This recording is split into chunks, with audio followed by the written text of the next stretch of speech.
So I just got done watching episode 9 of Lupin the Third Part 5, and we start things right off from the where we left off in the last episode.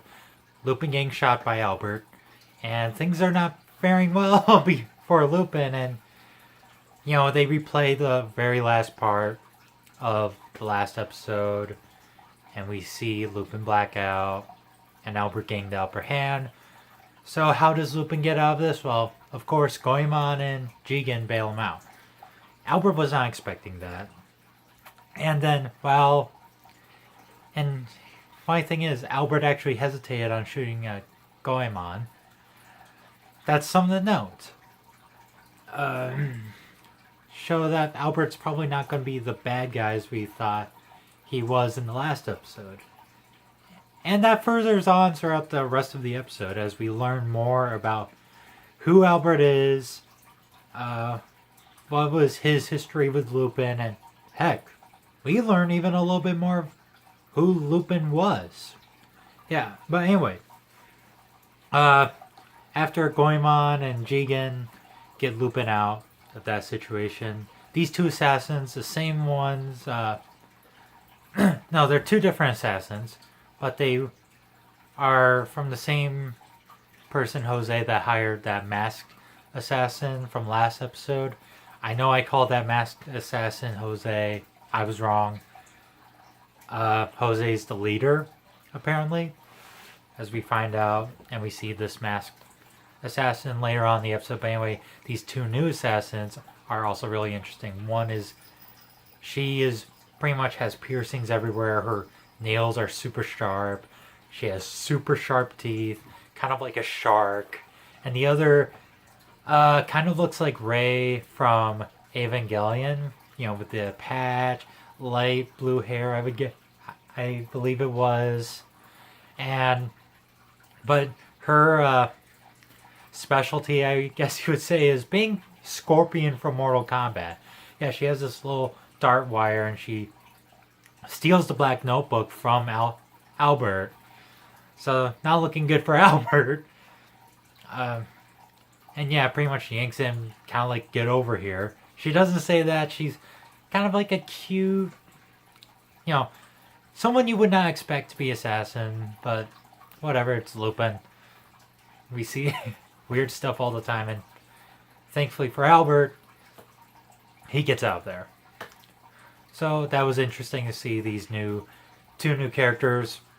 Anyway, right after that, we cut to a flashback that's a nice homage to Castle of Cagliostro again. This time with kind of like an homage to the opening scene of Castle of Cagliostro. If you've seen that movie, you know what I'm talking about. But something to know, in this flashback, we see Lupin before Green Jacket. In fact, before any jacket. He's kind of wearing this sports jersey kind of like jacket.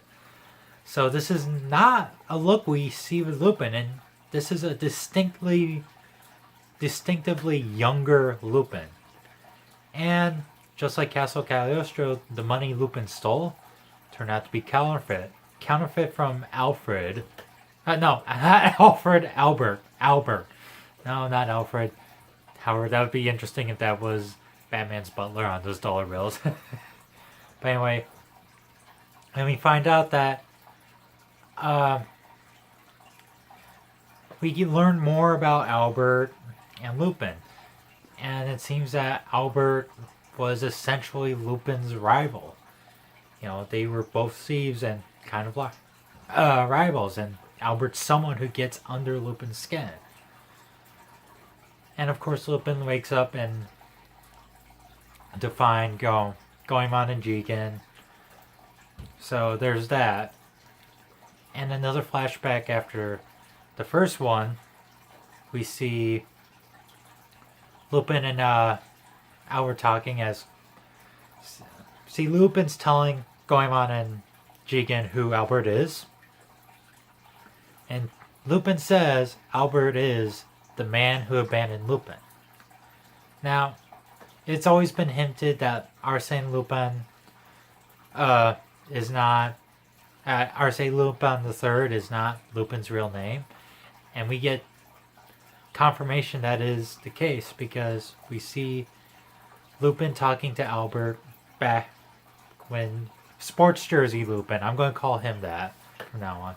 Sports Jersey Lupin talking to Albert,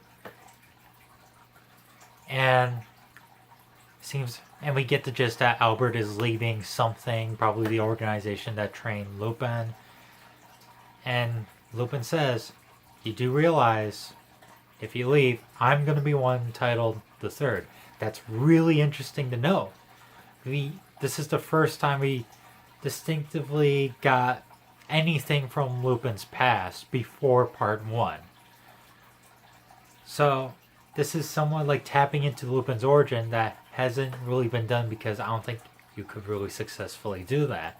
But they're taking an interesting step to it, introducing the character Albert, being kind of introduced as someone as Lupin's better. A better thief that can get the upper hand on Lupin, as shown in the first flashback. We also get some more stuff with Jose, and we learn a little bit that he's working with for the president. So yeah, different agencies, all after the Black Notebook. So yeah. And these assassins also attack Lupin. So Lupin's being dragged back into the situation even though he doesn't have the Black Notebook anymore.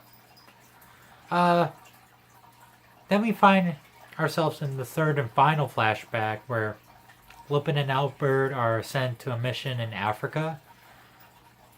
And it shows that Albert may not be as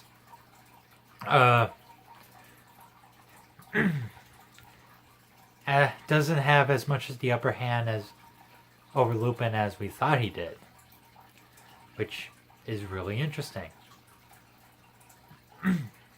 because we kind of see Lupin taunting Albert a little because Albert is really stressed because they have to do this job in the middle of a civil war, and the danger has just increased significantly, but Lupin is Lupin, and he doesn't care. In fact, he's like, hey, better thrill. And it shows that Lupin does have something over Albert. Lupin is more confident, I should say. Or, I don't know, maybe not confident's the best way to say, but he's willing to do more, and he's more excited for the thrill than Albert is. And we find out that's from Albert's nightmare. And he's probably got a little burnt there for that Black Notebook being stolen from him. So he downs a black leather jacket that he was wearing in the flashbacks and goes to visit the bald-headed guy that was introduced back in episode 7. Yeah, episode 7, who was negotiating a deal with Lupin for the Black Notebook. And, well, Lupin beat Albert to the case, but instead of them fighting each other, they now have a common enemy because they both want to know what the heck's going on. Well, no, it's more not know what's going on, but Lupin wants to know why the heck are these assassins targeting him still, while Albert wants to know where the Black Notebook is. So essentially, their goals align, and we leave off with Albert interrogating that boss, that director, I should say. So yeah, a really interesting episode, has a lot of information that we never expected to see in a Lupin series.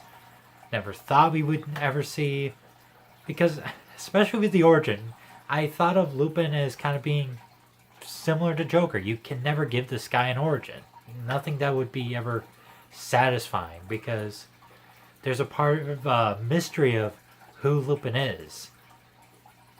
But Lupin's a main character, so I guess an origin can work well, but again, you have to tackle this really well.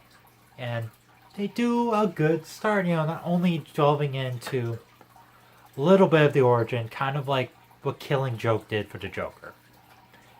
Except this is kind of more confirmed origin, not speculated origin. Anyway, overall, pretty good episode. Really action-packed. Has some comedic moments in the action, just like in the Lupin style. And also you can tell that the people behind the Blue Jacket Lupin series really love Castle of Cagliostro. Me, why wouldn't you? It's a Hayao Miyazaki movie. So yeah, really good episode, and I can't wait to watch the next one. So until the next video, au revoir.